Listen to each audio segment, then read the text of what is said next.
King John of England does not have a good reputation. His reign is seen as one of military disaster, political crisis and economic ruin. But to what extent was all of this his fault? Was King John a bad ruler, was he just unlucky, or were the problems of his reign a combination of both? So before we begin, it's important to tackle a common misconception. There's an idea that King John was so incredibly bad that no monarch ever gave the name to their children, lest they risk another one taking the throne. This isn't true, and there were actually numerous princes called John, and briefly one was the heir to the throne. The name of a ruling monarch was simply a case of which heir made it to adulthood and which didn't. And for most of history, this was just down to luck. Anyway, so as you'll know, King John came to the throne after the death of his brother, King Richard I, aka Richard the Lionheart. Richard is most famous for his crusading exploits, which won him a lot of good press with his contemporaries. Furthermore, whilst he was off crusading, John was trying to undermine him, which soured his reputation somewhat. And later, when Richard was being held prisoner by the Holy Roman Emperor, John, along with the King of France, tried to bribe the Emperor not to release him. In the end, though, Richard was ransomed for an eye-watering amount of money in 1194 and released back to England, where he allowed John to keep his head. This was mostly because Richard didn't have any children, and offering your own brother an heir wasn't a good look.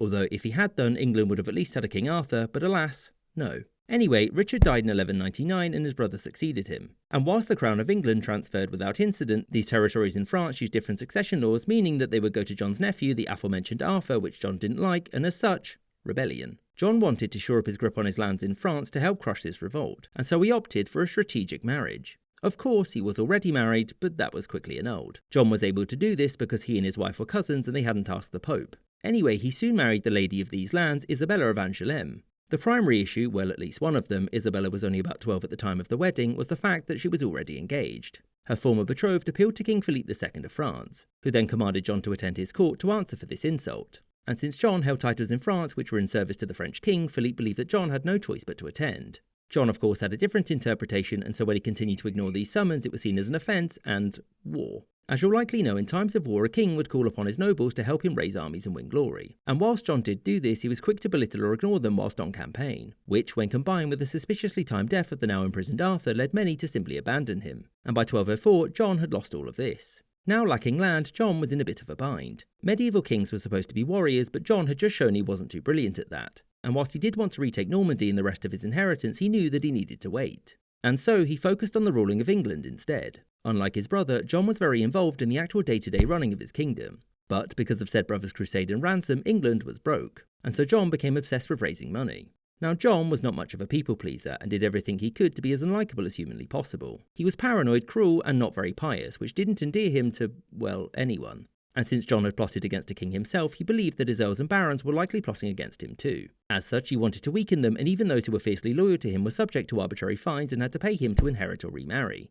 If they refused, John would then deprive them of their lands, which made the rest of the nobles very nervous. In 1208, John got into a fight with the Pope over who got to be the next Archbishop of Canterbury, and when he refused to behave, he got himself excommunicated the next year. This was a big deal and caused massive disruption to the day-to-day lives of many English people. And so, after 3 years of this, he agreed to pay fealty to the Pope in return for his excommunication being reversed, but again, his reputation was pretty much in the toilet at this point.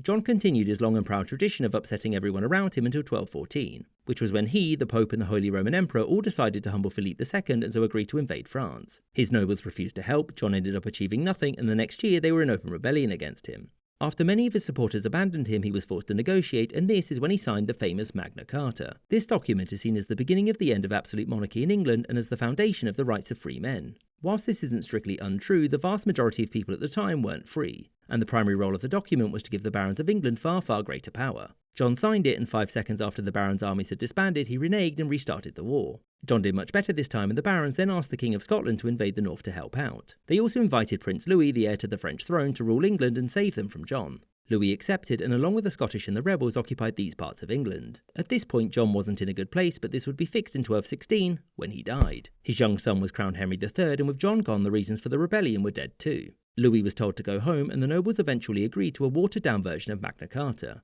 In the end, John died facing a rebellion of his nobles and foreign invasions of his kingdom. Whilst he did inherit a kingdom under financial strain, he personally made everything much, much worse. He upset his great lords who were vital to his power base, and alongside his middling generalship, he lost most of his French lands. He was deeply unlikable, and this, combined with his paranoia, meant that he acted in a way that was deeply offensive to the sensibilities of the time. To summarise, King John didn't get the best start. However, he sucked and so made it all much, much worse, and many of the problems of his reign went away the second he died.